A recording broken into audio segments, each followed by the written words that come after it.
नमस्कार। यो हो समाचारमा स्वागत छ। म अपेक्षा तिमिल सेना। म राधा ढुङ्गाना। सुरु गरौँ अहिलेसम्मका प्रमुख समाचारबाट।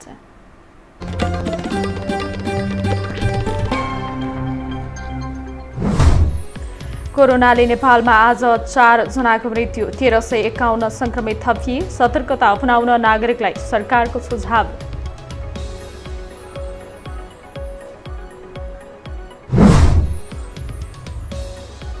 मन्त्री परिषद पुनर्गठनबारे नेकपा अध्यक्ष द्वयको छलफल निष्कर्षमा पुगेन। हटाउनुपर्ने मन्त्रीका विषयमा मतभेद।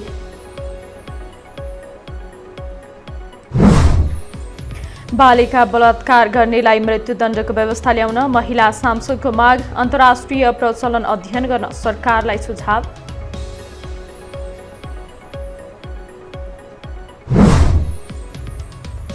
राष्ट्रपति भण्डारीद्वारा तेजाब तथा अन्य घातक रासायनिक पदार्थ नियमन अध्यादेश जारी। एसिड प्रहार गरे 20 वर्ष कैद हुने। र आइपिएल क्रिकेटमा आज मुम्बई इन्डियन्स र रोयल च्यालेन्जर्स बेंगलोर बीच प्रतिस्पर्धा हुँदै दुवै दोस्रो जितको दाउमा।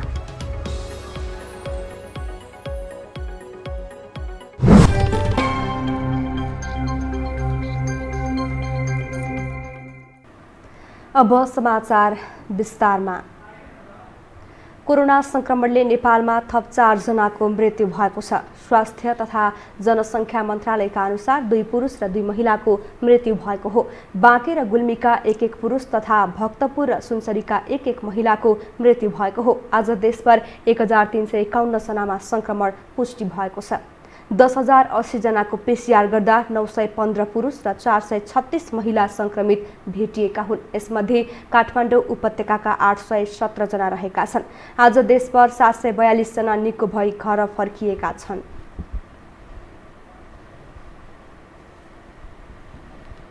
कोभिड-19 बाट संक्रमण मुक्त भई गत 24 घण्टामा डिस्चार्ज हुनेहरूको संख्या 742 छ।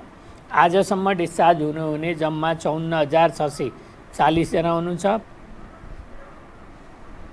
मन्त्रालयका अनुसार देशभर 19,624 संक्रमित आइसोलेसनमा उपचाररत छन्। त्यसमध्ये आइसियुमा 225 र भेन्टिलेटरमा 31 जना रहेका छन्। काठमाडौँ उपत्यकाका 3 जिल्लाका साथै मोरङ, सिराहा, चितवन, रूपन्देहीमा 500 भन्दा बढी संक्रमित रहेका छन्।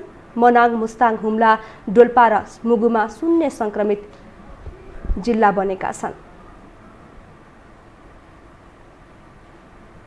सरकारले नेपालमा कोरोनाको जोखिम अझै पूर्वानुमान गर्न सक्ने अवस्थामा नभएको बताएको छ। गत बिहीबार र आइतबार मन्त्री परिषदको निर्णय सुनाउँदै सरकारका प्रवक्ता तथा परराष्ट्र मन्त्री प्रदीप गेवालीले नेपालमा कोरोना संक्रमण बढिरहेको र जोखिम कहिलेसम्म रहन्छ भन्ने पूर्वानुमान गर्न नसकिने बताउनु भएको हो। उहाँले सरकारले कोरोनाको जोखिम कम भएर नभई जीवन र जीविका बीच सन्तुलन मिलाउन धेरै क्षेत्र खुला गरेको बताउनु भयो। ठूला चाडपर्व आउँदै गरेकाले यो बेला थप सतर्क हुनुपर्ने उहाँको भनाइ छ। माना भएको मुलुकमा संक्रमण जति भयावह हुन सक्थ्यो, त्यसको जति जोखिम थियो त्यसको तुलनामा हामीले न्यून गरेका छौँ, तर पनि जोखिम उच्च नै छ। त्यसो भएको हुनाले आगामी दिनहरूमा अब झन् चाडबाडका समयहरू आउँदैछन्, त्यस्तो बेलामा सतर्कतालाई, स्वास्थ्य सतर्कतालाई कहीँ कतै पनि कम नगर्नु हुन, विज्ञहरूका सुझावहरूलाई मान्नु हुन म आग्रह गर्न चाहन्छु। प्रवक्ता गेवालीले काठमाडौँ उपत्यका भित्रिने सर्वसाधारणलाई पीसीआर परीक्षणका लागि दबाव नदिन आग्रह गर्नुभयो। उहाँले स्वास्थ्य मन्त्रालय र विश्व स्वास्थ्य सङ्गठनको मापदण्ड विपरीत कसैलाई पनि पीसीआर परीक्षणका लागि बाध्य नबनाउन आग्रह समेत गर्नुभयो। यसैबीच सरकारले विभिन्न निकायबाट 27 अर्ब 38 करोड रुपियाँ सहुलियत ऋण लिन अध्ययन कार्यदल गठन गरेको छ।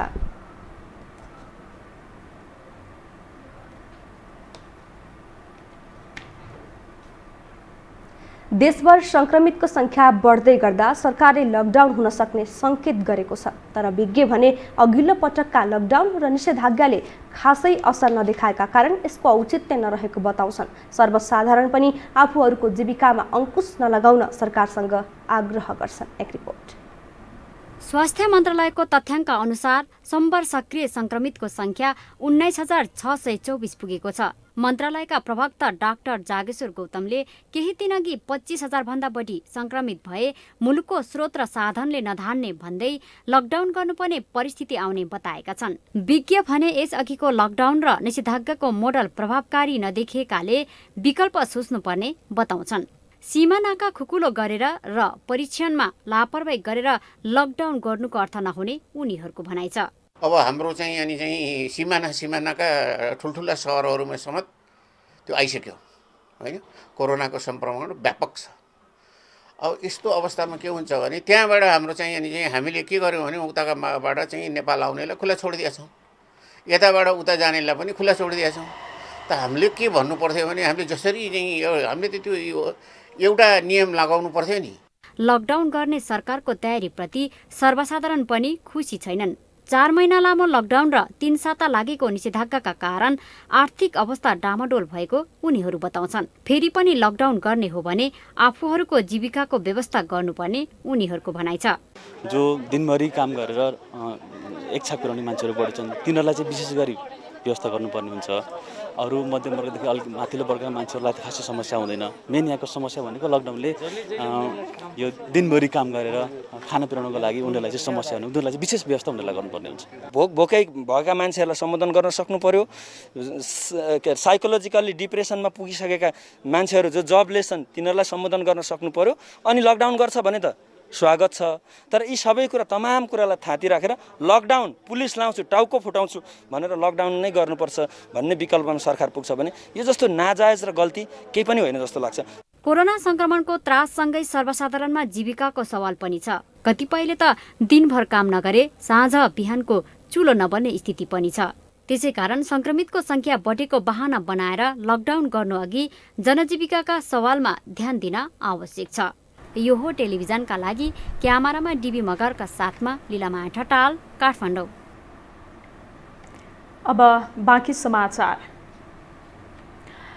शीर्ष राजनैतिक नेतृत्वदेखि चिया पसलसम्म सम्भावित मन्त्रीको विषय चर्चा भइरहेको छ। तर नेकपा अध्यक्ष निष्कर्षविहीन भएकाले मन्त्री परिषद पनि गुटमा आबद्ध मुख्य मापदण्ड बन्ने निश्चित देखिएको छ। एक रिपोर्ट।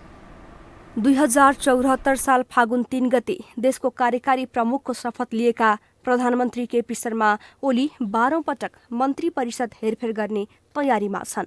सत्तारूढ दल नेकपाका अध्यक्ष समेत रहेका ओली र अर्का अध्यक्ष पुष्पकमल दाहाल पछिल्लो हप्ता दैनिक जस्तो सघन छलफलमा छन्। यो पटकको हेरफेर पनि भागबण्डामै हुने निश्चित रहेको जानकारहरू बताउँछन्।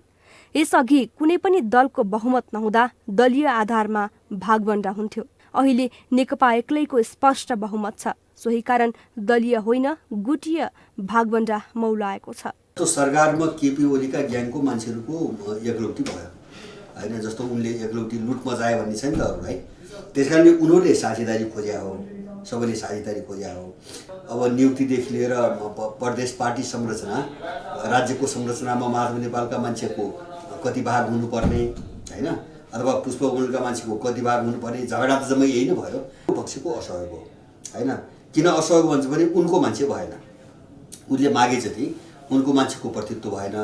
ओलीले शपथ लिएकै दिन 2074 फागुन 3 मा पहिलो पटक मन्त्री परिषद विस्तार गरेका थिए। त्यसपछि दोस्रो पटक 2074 फागुन 14 मा, तेस्रो पटक 2074 चैत्र 2 मा, चौथो पटक 2075 जेठ 18 मा र पाँचौं पटक 2075 साउन 18 मा मन्त्री परिषद विस्तार गरेका थिए। त्यसैगरी छैटौं पटक 2075 फागुन 16 मा, सातौं पटक 2076 साउन 15 मा, आठौं पटक 2076 मङ्सिर 4 मा र नवौं पटक 2076 फागुन 5 मा हेरफेर भएको थियो। त्यस्तै 10औं पटक 2076 फागुन 11 मा र 11औं पटक 2076 फागुन 21 मा मन्त्री परिषद हेरफेर भएको थियो। मापदण्डको आधारमा मन्त्री परिषद हेरफेर गर्ने निर्णय सत्तारूढ नेकपाको सचिवालय बैठकले गरे पनि मुख्य मापदण्ड गुटमा आबद्धता नै हुने पक्का पक्की छ। तर नेकपा सांसद यसलाई स्वीकार्दैनन्। बरु जीवन्त पार्टीमा छलफल, बहस र विचारमा पक्ष विपक्ष हुनु स्वाभाविक ठान्छन्। भागभण्डाको अर्थमा लिनु हुँदैन। कस्तो मापदण्डका आधारमा मन्त्री परिषद पुनर्गठन गर्ने र नेता कार्यकर्ताहरूको व्यवस्थापन गर्ने जिम्मेवारी दिने भन्ने सन्दर्भको छलफल मात्रै हो यो। यसलाई हामीले कसरी बुझ्नुपर्छ भने जस्तो सिनियर नेताहरूबाट बनाउने कि अथवा चाहिँ तल्लो तहका नेता कार्यकर्ताहरूबाट समेट्ने कि अथवा चाहिँ पुरानालाई निरन्तरता दिने कि नदिने भन्ने 2-3 चारवटा विकल्पमा छलफल भइरहेको मात्रै हो। यसलाई चाहिँ विवादको विषय ठान्नु पनि हुँदैन। नेकपा सांसद टोपबहादुर रायमाझी व्यक्ति केन्द्रित नभई मास्टर प्लान सहित देश विकासमा लाग्नुपर्ने बताउँछन्। विकास र समृद्धिको यात्रामा योगदान पुर्याउन झिना मसिना कुरामा अल्मलिन नहुने उनको दाबी छ। समग्र राष्ट्र निर्माणको मार्गचित्र के हो, पार्टी सञ्चालन गर्ने मार्गचित्र के हो, राष्ट्रको विकास र समृद्धिको मार्गचित्र के हो, त्यतातिर केन्द्रित हुनु पर्यो। अलिकति हामी यो बिचमा जो अन्तर्सङ्घर्ष गऱ्यौँ, हामी बिचमा यी विषयहरूमा हामी बढी केन्द्रित भएनौँ र हामी हुन पर्थ्यो यी विषयसँग, मैले भनेका विषयसँग केन्द्रित हुनु पर्थ्यो। हामी भयौँ कहाँ चाहिँ प्राविधिक रूपमा को प्रधानमन्त्री बन्ने, को पार्टी अध्यक्ष बन्ने, अथवा को मन्त्री बन्ने, अथवा कसरी हल गर्ने भन्ने विषयमा त्यो पनि गर्न पर्थ्यो। त्यो चिज अहिले मेजर हुन गयो। जतिसुकै नीति र विधिको कुरा गरे पनि नेकपामा मुख्य गरी अध्यक्षद्वय ओली र प्रचण्ड तथा वरिष्ठ नेता माधव कुमार नेपाल पक्षबीचको भागबण्डाका आधारमै मन्त्री परिषद हेरफेर हुने निश्चित छ। नेपाली कांग्रेसका सभापति शेरबहादुर देउवाको कार्यशैलीसँग असन्तुष्ट पार्टीका वरिष्ठ नेता र केही पदाधिकारी सहित केन्द्रीय सदस्यले हस्ताक्षर बुझाएका छन्। केन्द्रीय सदस्य नवीन राज जोशीले आज पार्टी केन्द्रीय कार्यालय पुगेर मुख्य सचिव कृष्ण प्रसाद पौडेल मार्फत 27 केन्द्रीय सदस्यको हस्ताक्षर सहितको विरोध पत्र दर्ता गरेका हुन्। पार्टीलाई विधान सम्मत सञ्चालन गरी 14औं महाधिवेशन स्वच्छ निष्पक्ष गर्ने वातावरण सिर्जना गर्न माग राखी उनीहरूले हस्ताक्षर बुझाएका हुन्। उनीहरूले असोज 19 गते राखिएको केन्द्रीय समिति बैठकमा आफूहरूका माग न्यायपूर्ण र विधिसम्मत समाधान गर्न तर्फ सभापतिले गम्भीरता र तदारुकता नदेखाए सङ्घर्षका कार्यक्रम गर्न बाध्य हुने उनीहरूको भनाइ छ। उनीहरूले विभागदेखि भातृ संस्थाको म्याद थप गरेकोमा पनि खारेजीको माग गरेका छन्।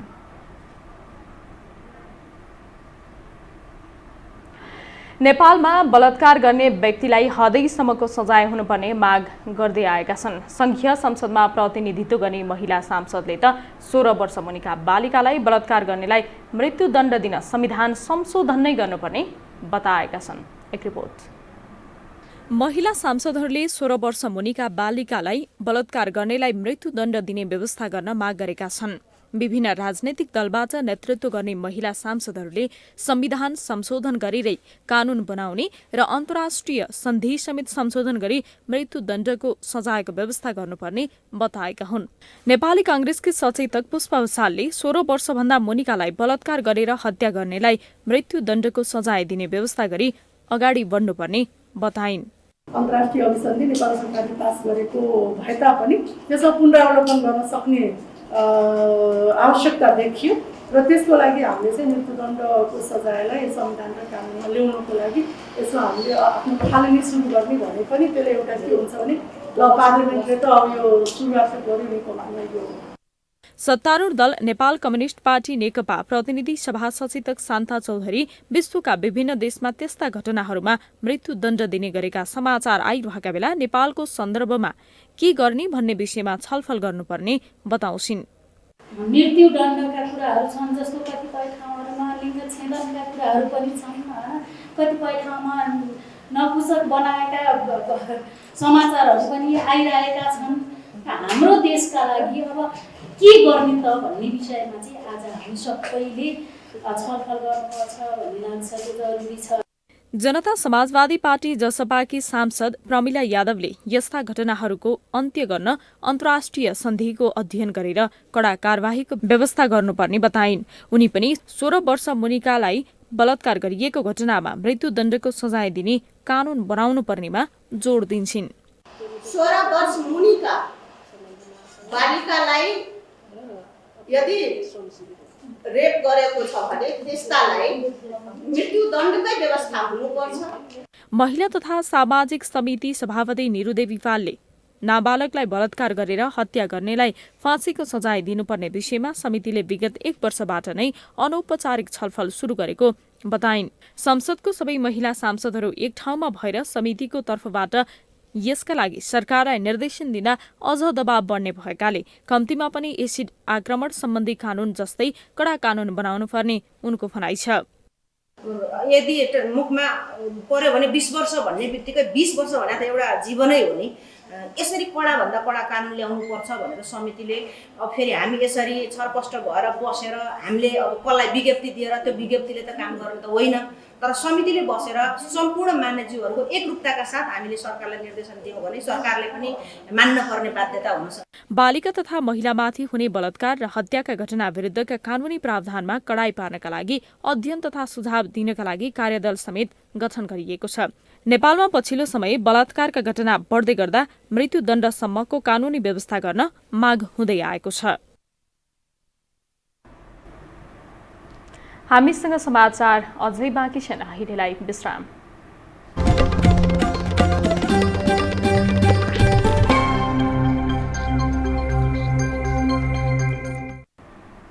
विश्रामपछि स्वागत छ। अब बाँकी समाचार। सांसदहरूले समाज कल्याण परिषद पदाधिकारीहरूको कमाई खाने भाँडो बनेको आरोप लगाएका छन्। संसदीय समितिले पनि परिषदमा भएका आर्थिक लगायत गतिविधिको विवरण उपलब्ध गराउन निर्देशन दिएको छ। एसिड आक्रमणका दोषीलाई कडा कारबाही गर्ने व्यवस्था सहितको कानुनी व्यवस्था गर्न सरकारले अध्यादेश जारी गरेको छ। राष्ट्रपति विद्यादेवी भण्डारीले आज तेजाब तथा अन्य घातक रासायनिक पदार्थ नियमन अध्यादेश 2077 र फौजदारी कसुर तथा फौजदारी कार्यविधि सम्बन्धी केही ऐन संशोधन गर्ने अध्यादेश जारी गर्नुभएको हो। कानुन न्याय तथा संसदीय मामिला मन्त्री शिवमाया तुम्बा हाम्फेले एसिड आक्रमणकारीलाई कुनै पनि अवस्थामा छुट नहुने व्यवस्था गरेको बताउनुभयो। यो तेजाब आक्रमणबाट गर्ने जुन दण्ड सजाय छ त्यसमा 1 सेकेन्ड पनि कसैलाई छुट हुने प्रावधान छैन। यसमा जस्तो 20 वर्ष तोकेको छ, 20 वर्ष बस्नुपर्छ, त्यसमा 1 सेकेन्ड पनि नेपाल सरकारले छोड्नेवाला छैन। त्यसैले सबैले के बुझ्नु पर्यो भने यो तेजाब कसैको शरीरमा एक थोपा पर्यो भने पनि कडा कारबाही हुन्छ भन्ने कुरा बुझ्नु पर्यो। र अभियन्ता उज्जवल थापाले नेपालमा जतिसुकै कडा कानुन बने पनि कार्यान्वयन पक्ष फितलो हुने गरेको उल्लेख गर्दै सरकारले कार्यान्वयनको पक्षमा विशेष जोड दिनुपर्ने बताउनुभयो।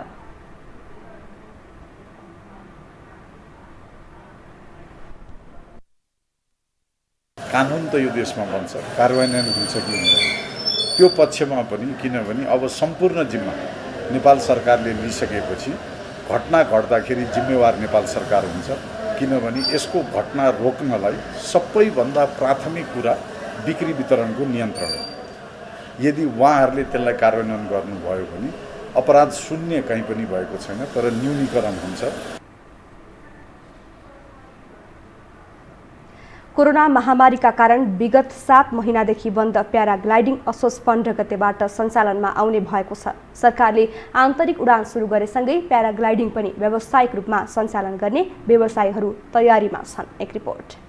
लामो समयदेखि बन्द रहेको प्याराग्लाइडिङ सञ्चालनको तयारीमा व्यवसायीहरू जुटेका छन्। पुरानै अवस्थामा फर्किन समय लाग्ने भए पनि अहिले आन्तरिक पर्यटकलाई लक्षित गर्दै सेवा प्रदान गर्ने व्यवसायीहरू बताउँछन्। अहिले परीक्षण कालका रूपमा सञ्चालनमा रहेका र सम्पूर्ण स्वास्थ्य सुरक्षाका मापदण्ड पालना गर्दै 15 असोजबाट व्यावसायिक रूपमा प्याराग्लाइडिङ सुरु हुने हवाई खेलकुद संस्था नाकाका अध्यक्ष कृष्ण भण्डारीले बताए। अहिले हामीले एउटा परीक्षणको रूपमा चाहिँ उडान गरेका छौँ, व्यावसायिक उडानहरू हुन सकेका छैनन्। हेल्थको प्रोटोकलको कुरा पनि छ। फेरि साथसाथै त्यसमा पनि अब यो प्याराग्लाइडिङहरूमा चाहिँ सामाजिक दूरी चाहिँ कायम गर्न सकिँदैन। यो हामी उड्ने र उडाउने दुवैको चाहिँ एउटा फिभर नाप्ने, उनीहरू ज्वरो छ कि छैन त्यो हेर्ने कुरालाई अगाडि राखेका छौँ। र अब सेनिटाइजर गर्ने, अब हातमा ग्लोभहरू लगाउने, मास्क लगाउने। कोरोनाका जोखिमका कारण बन्द रहेका कम्पनीहरूलाई पुनः बुकिङ सुरु गर्न नाकाले प्याराग्लाइडिङ कम्पनीहरूलाई निर्देशन दिएको छ। लकडाउनको अवधिमा पोखरामा व्यावसायिक रूपमा प्याराग्लाइडिङ उडान सञ्चालन गरिरहेका कम्पनीहरूले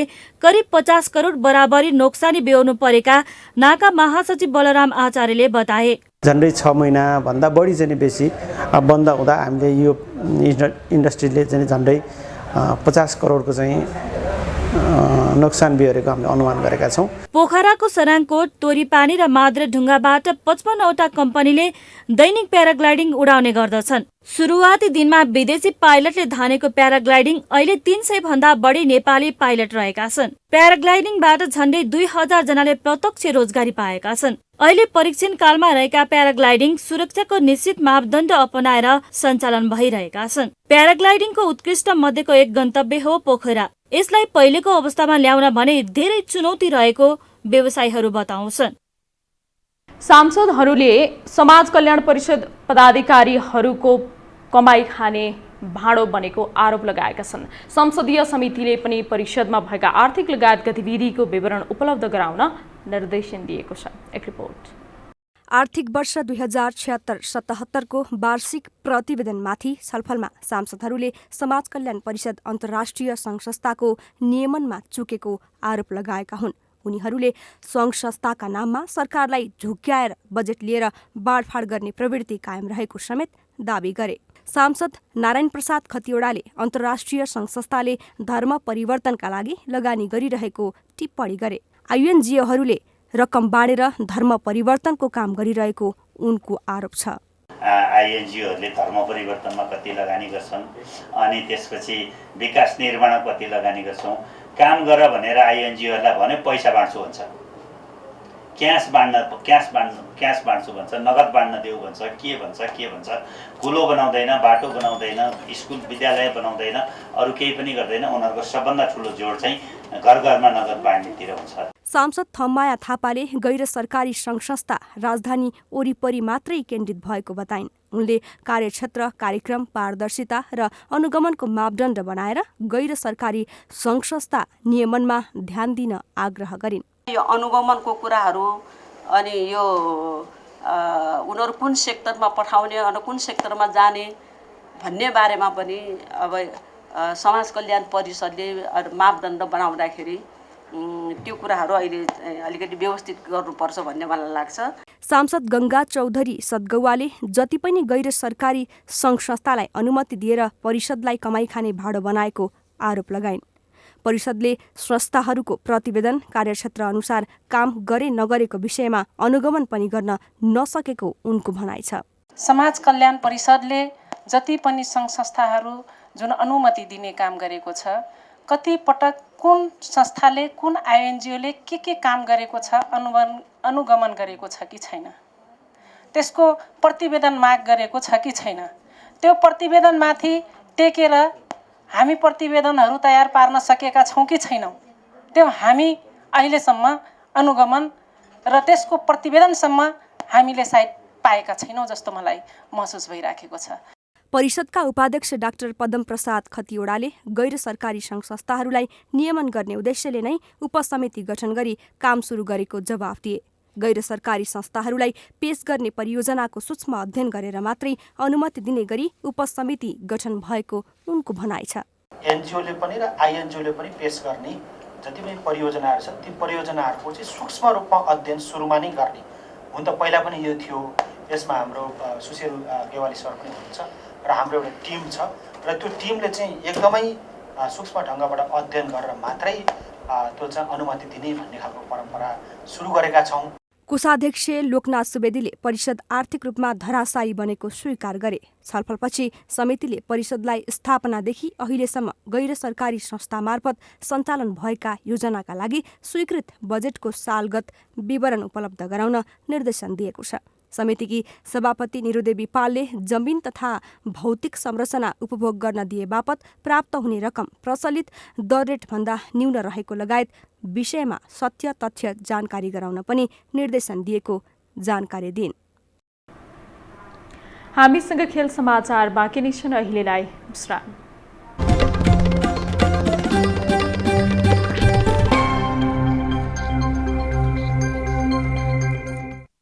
विश्रामपछि स्वागत छ। अब खेलकुद समाचार।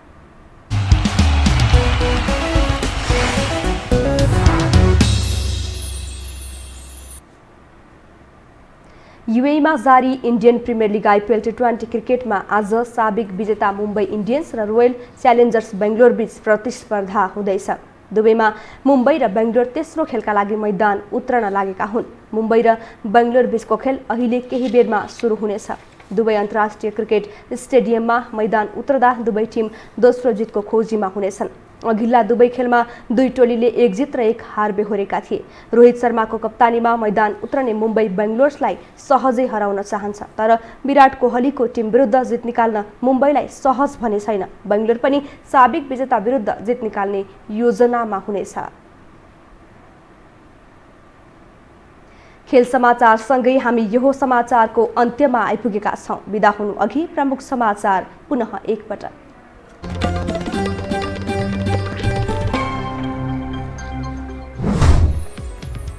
कोरोनाले नेपालमा आज 4 जनाको मृत्यु, 1351 संक्रमित थपिए। सतर्कता अपनाउन नागरिकलाई सरकारको सुझाव।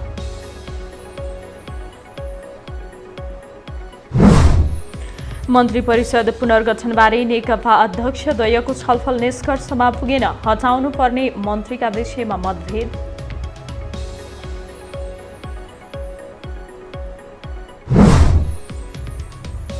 बालिका बलात्कार गर्नेलाई मृत्युदण्डको व्यवस्था ल्याउन महिला सांसदको माग। अन्तर्राष्ट्रिय प्रसारण अध्ययन गर्न सरकारलाई सुझाव। राष्ट्रपति भण्डारीद्वारा तेजाब तथा अन्य घातक रासायनिक पदार्थ नियमन अध्यादेश जारी। एसिड प्रहार गरे 20 वर्ष कैद हुने।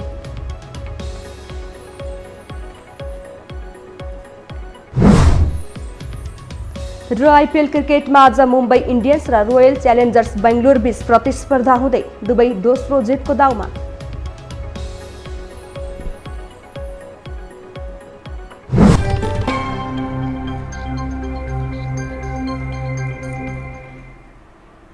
हवस् त यो समाचार सकियो। समाचार बुलेटिनका साथै यो टेलिभिजनका सम्पूर्ण कार्यक्रम यो टेलिभिजन.com, यो खबर.com, युट्युब र फेसबुकमा पनि पढ्न र हेर्न सक्नुहुनेछ। मोबाइलमा यो टिभी एप डाउनलोड गरी हामीलाई प्रत्यक्ष हेर्न सक्नुहुनेछ। तथ्य सहितको निष्पक्ष समाचारका लागि हेर्दै रहनुहोला यो टेलिभिजन। नमस्कार।